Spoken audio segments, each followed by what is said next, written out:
ना मानेंगे हरगिज तुम्हारी ये बात।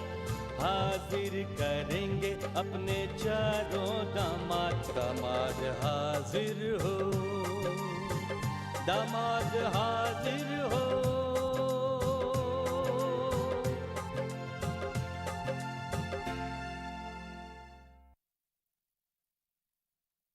कि सरकार जो हमें जमीन दे रही है वो बंजर जमीन है। हम उस इदारे के कुछ खास लोगों को भी जानते हैं और वो हमारी मदद जरूर करेंगे। साथ उसका दिया जाता है जो हक पर हो। आप भूल रहे हैं कि हमने हमेशा हक के लिए ही आवाज बुलंद की है। की होगी, लेकिन इस वक्त आप हक पर नहीं। कि अगर तुम हमें नहीं मिले तो हम अपनी जान दे देंगे। हम तुमसे बेपनाह मोहब्बत करते हैं, बेपनाह। शबनम, सच अर्शद कि अगर तुम हमें नहीं मिले तो हम अपनी जान दे देंगे। हम तुमसे बेपनाह मोहब्बत करते हैं।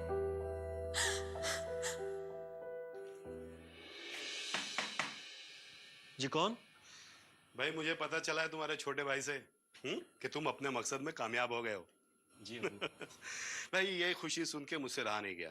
मैंने सोचा कि चलो मैं खुद ही चल के मुबारकबाद दे देता हूँ। जी शुक्रिया अब्बू। शाबाश बेटा शाबाश। अब वो नामा निगार लड़की देखेगी हमारा जलवा। बहुत उड़ रही थी ना वो, उसके पर ना जला दिए तो कहना। ला ला बेटा वो डीवीडी मुझे दे दे। ला, अब आगे का हिसाब किताब उस लड़की से मैं करूंगा। क्या हुआ, ऐसे बुद्ध बनकर क्यों बैठे हो तुम? लाओ वो डीवीडी दो मुझे। आखिर तुम कुछ बोलते क्यों नहीं हो? क्या क्या चल क्या रहा है तुम्हारे दिलो दिमाग में? हाँ अब्बू, मैंने वो डीवीडी अपने छोटे भाई एहसान को बचाने के लिए बनवाई थी, लेकिन इस काम को करते करते मुझे शबनम के पास जाने का मौका मिला, उसे जानने का मौका मिला अब्बू। और वहां मैंने पाया कि बोलो बोलो, तुम रुक क्यों गए? तब मैंने पाया अब्बू कि शबनम सहाफत की मुलाजमत किसी लालच में नहीं कर रही अब्बू, और ना ही किसी को जानबूझ के नुकसान पहुंचाने के इरादे से कर रही है। हाँ हाँ कर रही होगी और बाकायदा करती रहे, हमें उससे कोई सरोकार नहीं। लेकिन याद रहे उसकी इस हरकत से हम पर कोई असर नहीं होना चाहिए, बस।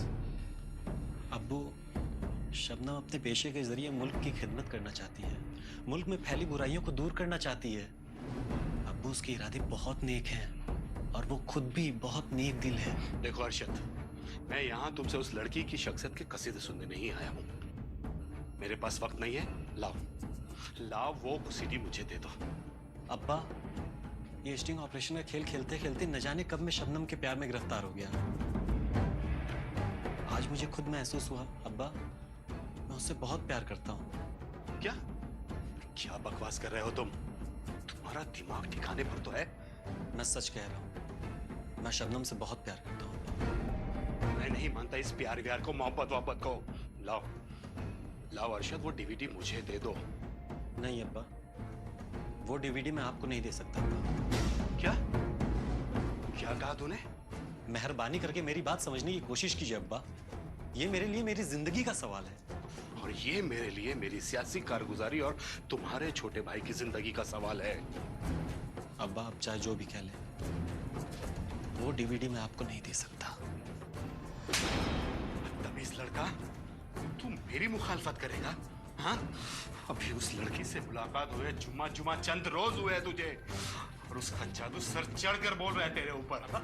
हाँ, देखता हूँ मैं तू मुझे वो डीवीडी कैसे नहीं देता। अब्बा, अभी आप बहुत गुस्से में, आप मेहरबानी करके चलिए यहाँ से। क्या दे रहा है तू? मैं बाद में बात कर लूंगा भाईजान से। अब्बा,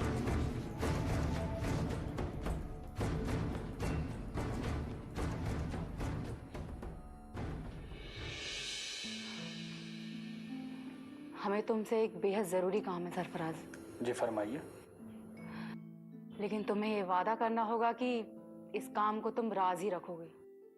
ऐसा कौन सा काम पड़ गया भला? बताते हैं, पर वादा करो कि इस काम के बारे में सारी बातें खुफिया रहेंगी। मैं वादा करता हूँ राफिया, तुम मुझ पर भरोसा कर सकती हो। तुम्हें शाहिद के इदारे की मजदूर अंजुमन की सदर को हमारी गैर सरकारी तंजीम के साथ मिलाना होगा। अगर अंजुमन का सदर हमारे साथ मिल गया तो इदारे की ताकत आधी हो जाएगी, जिससे मजबूर होकर इदारे को अपने मंसूबे को रुकवाना ही पड़ेगा।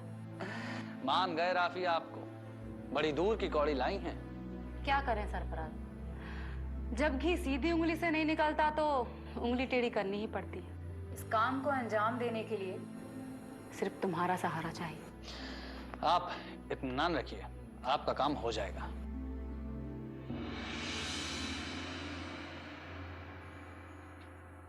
भाईजान, भाईजान चाय। क्या हुआ भाई, आज तुम चाय लेके आए? सारे नौकर कहाँ गए? वो नौकर जरा दूसरे कामों में मसरूफ थे। आपकी चाय ठंडी हो जाती। अब मुझे पता है आपको ठंडी चाय बिल्कुल भी पसंद नहीं है, इसलिए मैं लपक के ले आया। अच्छा है, रख दो, पी लेता हूँ।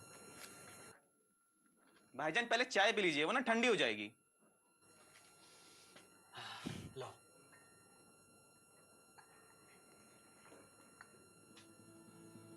ऐसे खड़े क्यों हो हसन?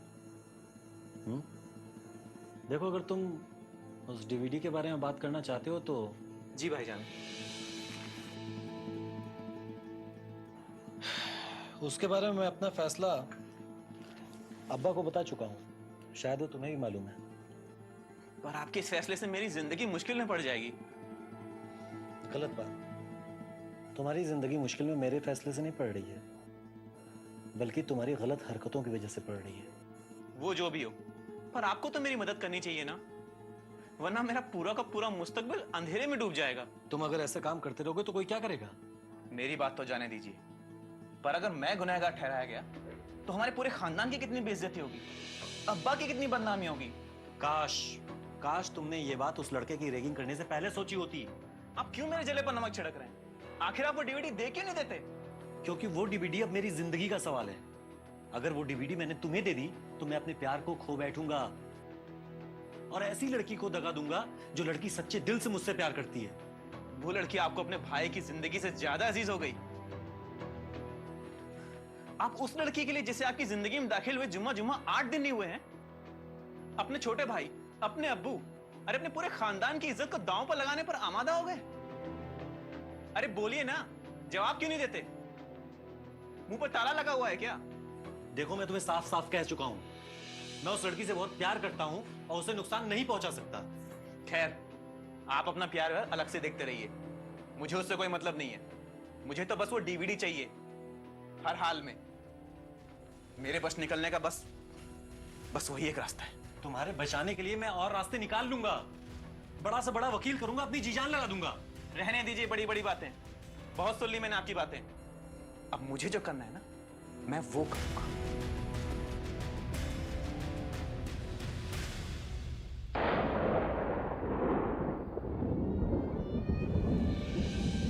अरशद,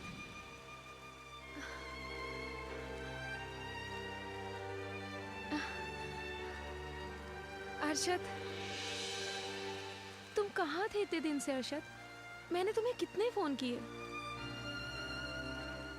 तुम कुछ बोलते क्यों नहीं? अरशद, पता है तुमसे मिलने के लिए मैं दिन रात तड़पती रही और तुम्हें मुझ पे जरा सा भी तरस नहीं आया। मैं तुम्हें आज एक हकीकत से वाकिफ कराने जा रहा हूं। हकीकत? आज तक मेरी असली शख्सियत तुम्हें मालूम नहीं है। मायने? दरअसल मैं एमएलए जनाब अनवर कादरी का बेटा हूं।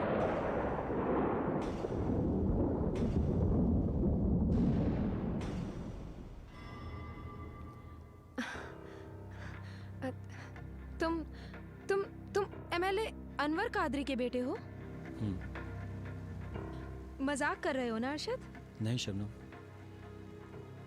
ये मजाक नहीं है। इसी राज का खुलासा करने के लिए मैंने तुम्हें यहां बुलाया है। अरशद, तो ये बात तुमने मुझसे पहले क्यों छुपाए रखी? क्या जवाब दूं तुम्हारे इस सवाल का? आज मैं अपने किए पर इस कदर शर्मिंदा हूं कि तुमसे नजरें मिलाने की भी जरूरत नहीं कर पा रहा। इसका मतलब तुम आज तक मुझसे फरेब कर रहे थे, मेरे साथ प्यार का नाटक कर रहे थे। यकीन ही नहीं हो रहा मुझे। तुमने ऐसा क्यों किया अरशद? क्योंकि मैं तुमसे इंतकाम लेना चाहता था, अपने भाई की बेइज्जती का इंतकाम। इंतकाम? और उस दुश्मनी को निभाने के लिए तुमने प्यार जैसे पाक जज्बे का सहारा लिया और तुम उसमें कामयाब भी हो गए, है ना? इसी बात का जश्न मनाने के लिए मुझे बुलाया है आज यहाँ? नहीं शबनम, क्योंकि इस फरेब का बोझ अब मुझसे नहीं उठाया जा रहा। हकीकत तो यह है शबनम की शुरुआत में मेरा मकसद भले ही तुम्हें अपनी गिरफ्त में लेना रहा हो, लेकिन अब शबनम मैं तुमसे बेइंतहा प्यार करता हूं। फिर एक और झूठ, एक और नई साजिश? नहीं शबनम, इस बार मैं दिल की गहराइयों से बोल रहा हूं। अरे जब मैंने ये जाल बिछाया था तो हालात कुछ और थे शबनम, पर अब हालात कुछ और हैं। उस वक्त सिर्फ तुम मेरे लिए एक दुश्मन थी, जो मेरे अब्बा, मेरे भाई, मेरे खानदान की इज्जत को मिट्टी में मिलाने के लिए तैयार थी। पर जब शबनम मैंने तुम्हारे प्यार की सच्चाई की रोशनी में अपने दिल में झांका, तो बस यही पाया कि मैं तुमसे बेइंतहा प्यार करता हूं शबनम, बेइंतहा प्यार। मैं ये कैसे यकीन कर लूं अरशद कि इसमें तुम्हारी कोई नई चाल नहीं? दरअसल जब तुमने मेरे छोटे भाई के खिलाफ स्टिंग ऑपरेशन किया, तब मैंने अब्बू से कहा कि तुमसे ऐसा इंतकाम लूंगा कि अपना बदला भी पूरा हो जाएगा और किसी को कानो कान खबर तक नहीं होगी। फिर हमारी मुलाकातों के दौरान मैंने कुछ ऐसे काम किए जो तुम्हारे खिलाफ सबूत बन गए। लेकिन आज अब्बा ने मुझसे डीवीडी मांगी तो दिल मजबूर था, बगावत कर बैठा। इनकार कर दिया मैंने अब्बा को वो सबूत देने से।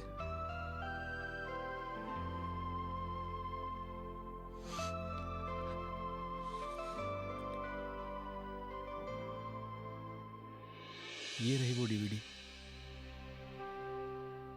मैंने तुम्हारी जाली डीवीडी बनवाई थी, जिन्हें देखने से यह साबित होता था कि तुमने मेरे छोटे भाई का स्टिंग ऑपरेशन सिर्फ पैसों के लालच में किया है। फिर मैं तुम्हें ब्लैकमेल करता और तुमसे एहसान वाले स्टिंग ऑपरेशन की डीवीडी ले लेता। ये है वो डीवीडी, तुम्हारे खिलाफ सबूत तुम्हारे हवाले।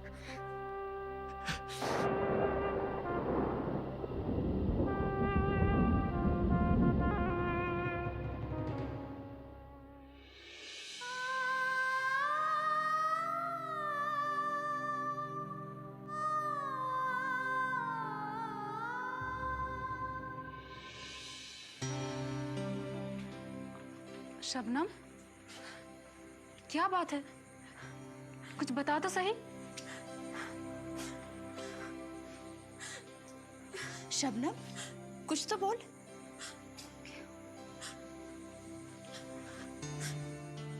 पापा, आज बहुत दिनों के बाद अरशद से मुलाकात हुई और मिलने के बाद उसने जो कुछ भी कहा उसे सुन के मेरे होश उड़ गए। अरे तो ऐसा क्या कहा उसने? उसने कहा कि आज तक जो भी हमारी मेल मुलाकातें हुई थी वो इत्तेफाकन नहीं थी, बल्कि एक सोची समझी उसकी साजिश का नतीजा थी। साजिश? किस बात की साजिश? मुझसे इंतकाम लेने की। कैसा इंतकाम? मैंने जो रैगिंग वाले मामले को बेनकाब किया था, उसी का इंतकाम लेने के लिए अरशद ने ये जाल बुना था। आपको पता है ना, उसमें एमएलए अनवर कादरी का छोटा बेटा भी शामिल था। हाँ, अरशद उन्हीं एमएलए का बड़ा बेटा है। या अल्लाह, मतलब तुम्हारे जज्बात के साथ खेल रहा था? सिर्फ यही नहीं, उसने मुझे अपनी मोहब्बत के जाल में फंसाकर एक ऐसी फर्जी डीवीडी तैयार करवा ली जिसमें मैं उसके भाई को बचाने के लिए उससे पैसे लेती नजर आ रही हूँ। जलील इंसान। लेकिन आपा, आज अरशद ने वो डीवीडी मुझे वापस कर दी और अपनी गलती भी मान ली। आपा, अरशद ने चाहे जो भी किया हो, पर मैंने तो उससे सच्चा प्यार किया है।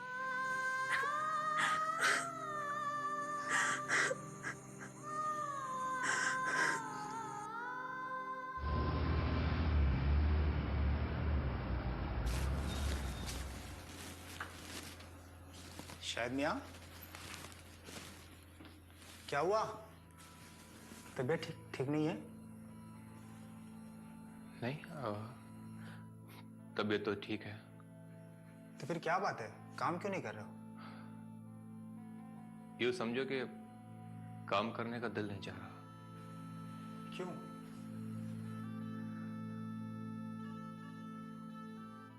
मैं समझ नहीं पा रहा हूं कि मैं नेकी के साथ हूं या बदी के। लगता है राफिया मोहतरमा के उठाए मसले ने तुम्हारे जहन को परेशान कर रखा है। नितिन, मैंने राफिया को हमेशा सही का साथ देते हुए देखा है। मैं उसकी मदद करना चाहता हूं, लेकिन बेबस हूं। कुछ दिन के बाद बात हुई उनसे? नहीं, ये हमारे रिश्ते का सबसे सख्त इम्तिहान चल रहा है। मैं राफिया को किसी भी हालत में खोना नहीं चाहता। तुमने इदारे के सदर दफ्तर में लिखकर हिमायत तो की थी ना उन गरीब काश्तकारों की थी, लेकिन वहां से कोई जवाब नहीं आया। और ऐसी हालत में मैं यहां काम नहीं कर सकता। तुम पागल हो गए हो? अरे इतनी उम्दा मुलाजमत तुम्हें कहीं और नहीं मिलेगी। और राफिया जैसा भी कोई दूसरा कहीं नहीं मिलेगा। अगर इतनी ही मोहब्बत करते हो तो इजहार क्यों नहीं किया अब तक? हर जज्बे को अल्फाज देना जरूरी होता है क्या? खामोशी भी जुबान होती है।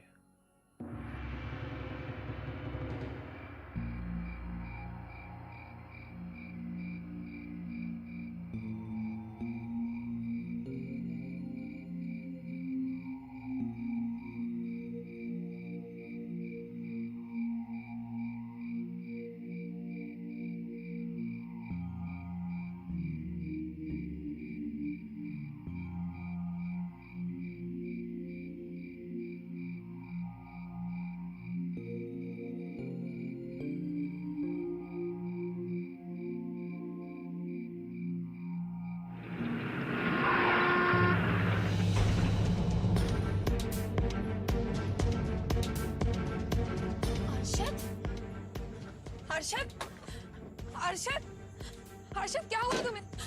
अर्शद, अर्शद उठो अर्शद, अर्शद, कोई है? अरे कोई है? मेरी मदद कीजिए प्लीज, कोई है?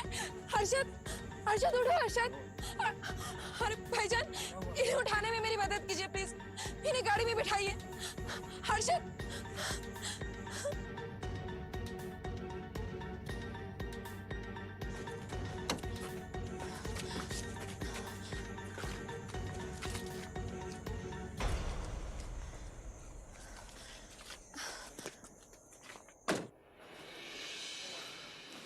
आइए मुहतरमा बैठिए, मैं साहब को बुला के लाता हूँ।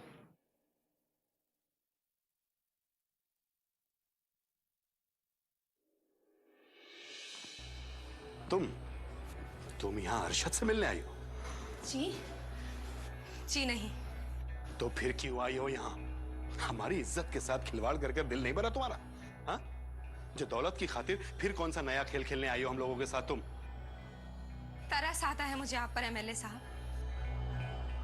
दौलत, पैसा, जायदाद, इसके अलावा और कोई बात ही नहीं सूझती आपको। बकवास बंद करो अपनी और मुझे बताओ कि तुम यहाँ क्या लेने आई हो? मैं आपकी इज्जत को भरे बाजार में नीलाम होने से बचाने के लिए आई हूँ। मतलब क्या क्या क्या कह रही हो तुम? होश में तो हो। मैं तो होश में हूँ एमएलए साहब, पर अभी कुछ देर पहले आपका फर्जंद बीच सड़क में अपने होश खो बैठा था और मेरी गाड़ी के नीचे आते आते बचा है। क्या? जी हाँ, हर्षद बाहर मेरी गाड़ी में बेहोश पड़ा है। ये बात तुमने मुझे पहले क्यों नहीं बताई? आपने बताने का मौका ही कहाँ दिया? चुन्नू मियाँ, राशिद मियाँ, बाहर आओ।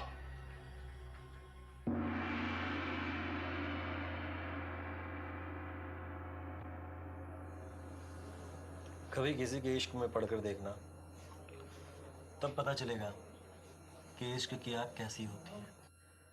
भाई इस शय से मैं दूर ही सही हूँ। जनाब को खबर भी है कि जनाबे अली को रात को घर कौन ले आया था? घर पहुंचा गया वो कोई और नहीं, तुम्हारी जिंदगी शबनम।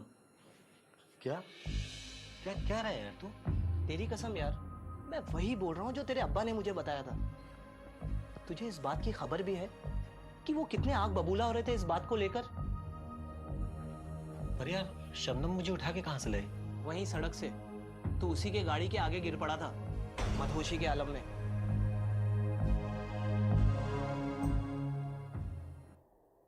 वाह, ये बड़ी अच्छी खबर सुनाई तुमने। यानी मोहतरमा राफिया बेग ने हमारा काम और भी आसान कर दिया। शिकार खुद मचल रहा है शिकारी के जाल में आने के लिए, हैं? जी हाँ, उन्होंने खुद मुझे बुलाया और कहा कि वो शाहिद के इदारे के मजदूर अंजुमन के सदर से मिलना चाहती हैं। उसकी मार्फत वो शाहिद मियाँ के प्रोजेक्ट का काम बंद करवा देना चाहती हैं। अच्छा, राफिया बेग उन साहब को पहचानती हैं क्या? अरे साहब, पहचानना तो दूर की बात है, वो तो उनका नाम तक नहीं जानती। यानी तुम्हारे बगैर राफिया के पास उन साहब तक पहुंचने का कोई दूसरा जरिया नहीं है? जी नहीं, बिल्कुल नहीं। देखो, मुझे तमाम इंतजाम करने में थोड़ा वक्त लगेगा।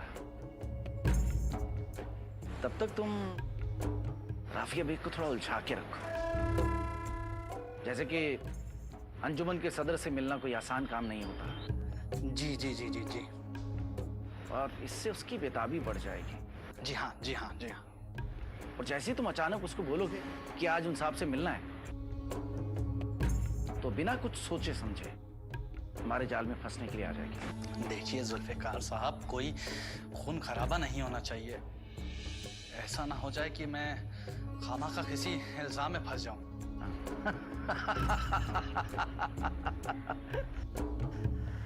देखो, तुम इस काम के पैसे ले रहे हो सरफराज, और पेशगी की पहली किस्त लेके तो तुम खा भी चुके हो, है ना? बेफिक्र रहो, तुम हमारे साथ हो। मैं तुम्हें यकीन दिलाता हूं सरफराज कि खून का एक भी कतरा जमीन पे नहीं टपकेगा।